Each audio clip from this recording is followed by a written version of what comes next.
keeping your app idea a secret could be an early sign of distress. Now, a lot of founders think they need to hide away behind closed doors when they come up with their app idea. They need to put it behind contracts, keep it a secret, uh, hide away in their office and work on it and build it until it's complete before they ever even tell anyone about the app itself. Now, in reality, when this happens, it really points to a deeper problem. And now, don't get me wrong, I understand the need or the feeling to keep your app idea a secret. But it could actually be an early sign of distress for you, and it points to a deeper problem. That's what we're going to talk about today. If you're new around here, my name is Kristen. I'm the co-founder of Coaching No Code Apps. We help business owners and industry experts build custom apps to start their app-based businesses or grow their existing businesses, all without code. So let's dive in.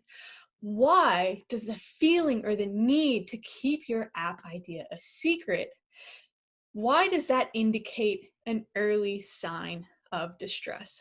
Well, let me give you an example of this from our perspective. Okay, so when founders apply to our private built to scale program, for example, they have to go through an application process. And some of the questions we ask them are about their app, about their MVP or their minimum viable product, what they intend to build and who they're going to be helping, what problems they're going to be solving with their app. Now, every now and then, someone will respond with very little detail and they will express need for an NDA or a non-disclosure agreement, or they'll want to kind of be a little bit withheld in terms of their details. Now, again, obviously we understand this feeling. It's very, very normal, but it's actually a red flag for us because ultimately we want to help them. And we know why this can sometimes actually deter them away from reaching the success that they're after. So what I want to do is open up my whiteboard. I'm going to share my screen and we're going to walk through this to go a little bit more in depth.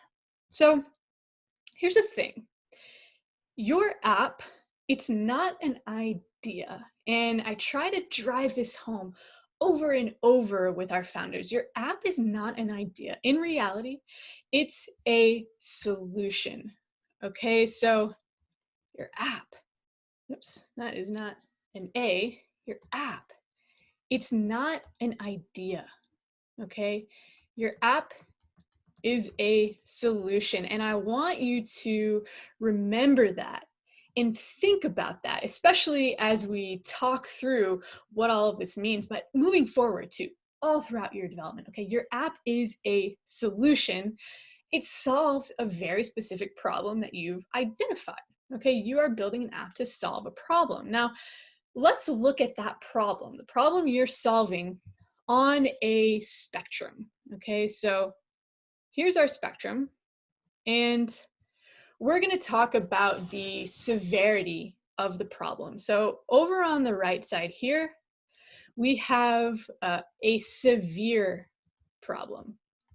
Okay, it's very pressing. It affects your users or your prospective users or your target market significantly. It causes them lots of pain in whatever area it's related to. And then over on the left side, we have non-existent, okay? Essentially, the problem itself is non-existent. Now, when you're creating an app and it doesn't solve a problem, there's really no problem being solved. The app is less of a solution, okay? It's less of a solution, and it's more of an idea. Okay, that's when we start to fall back into that idea stage versus the solution stage. You want to be in that solution area because you need to be solving a problem, and that problem has to have some level of severity. Okay, so ideally, you want to be on the right side of this spectrum. Okay, the problem exists and it's potentially very severe for your target market or for your potential users. Okay, you want to find yourself right over here on this spectrum. Okay, if people don't experience the problem, right, your app is essentially useless. Now, that's not to say some ideas that might be fun or unusual can't be successful, but at the end of the day, you're trying to build a business. You're trying to either build an app-based business or you're trying to grow your existing business around your app. That means you have to be providing a solution that has to solve a very specific problem, and that problem has to have some level of severity. Now, let's take a step in a different direction. Okay, there's another spectrum that I want to go over. Okay, so this spectrum, it actually overlaps with the first. Okay, so over on this side, we have aware. Okay, so we're talking about people's awareness of the problem. Okay, so their overall level of awareness, how aware of this problem are they? And you're going to find different people on both ends of the spectrum. So over on the right side, we have fully aware. Okay, these are usually people actually experiencing the problem you're solving and feeling the pain that comes along with it. And over here, we have unaware. Now, you can have a problem that you're solving, but be marketing or targeting people who are actually unaware of that problem. And while that doesn't really sound very logical, it happens way more often than you would think. And this really goes back into that sort of idea explanation where an idea is being built and not a solution. So that does actually happen. But what you want to think about is this. So this spectrum down here, it overlaps with the first. The more severe the problem you are solving with your app, the more people in your niche, market, or industry who will be aware of it. Okay, so these two correlate. The higher the severity, or the more pain experienced from the problem you're solving, the more people in your target market or your niche who are going to be aware of this problem. Now, when you start coming over to this left side here, you have not only lower severity or even a non-existent problem, but you have fewer people who are even aware of the problem in the first place. Okay, now let's tie this back into the idea of keeping your app idea a secret and not letting anyone know about, your idea or your plans or its features or anything.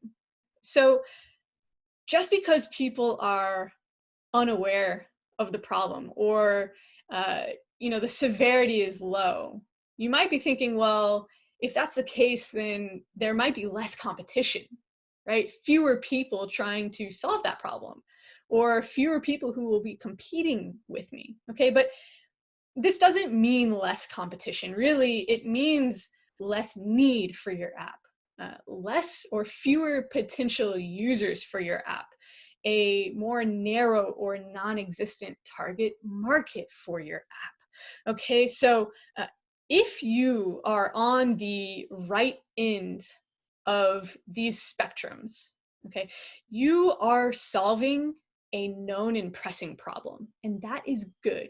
You want to put yourself on the right end of both of these spectrums. Okay, now if this problem is known and pressing, I promise you, you are not the only person who has come up with an idea for a solution.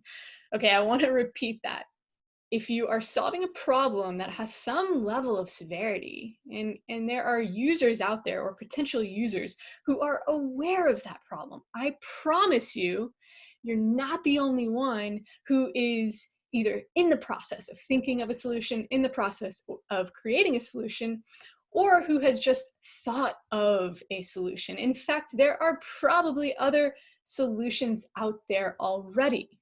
Okay, so instead of hiding your app idea, instead of keeping it a secret, I want you to do three specific things, okay? And this might go, it might push you outside of your comfort zone, but regardless, I want you to do three specific things, okay? Instead of hiding it, I want you to start getting feedback, okay?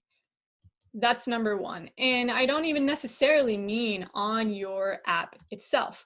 Obviously, you want to start getting feedback on your MVP, your minimum viable product, in your app itself as soon as you possibly can. But you also want to start getting feedback on the idea of that solution that you are creating, because you need to make sure the problem is real, the problem has some level of severity. People want a solution.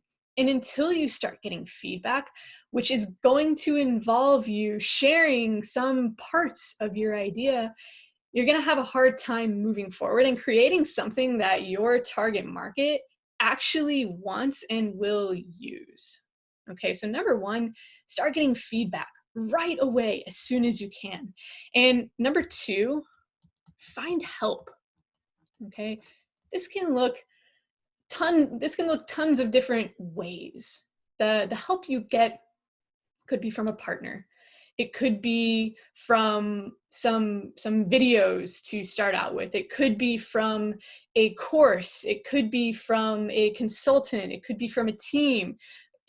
However it looks, find help. And in order to get that help, you're going to have to start talking about the solution you're providing, because when you take someone who has been through this process many times before and has, probably even worked with people who are feeling the same exact way as you, if you're feeling like you need to kind of keep things more secretive, uh, they're going to be able to help you work through that. They're going to be able to help you narrow down and refine your solution and make sure that it's actually targeting the right problems, it's solving the right problems, it's targeting the right people. They're going to be able to help you refine that, but you're going to have to communicate with them in some ways about the solution you're providing.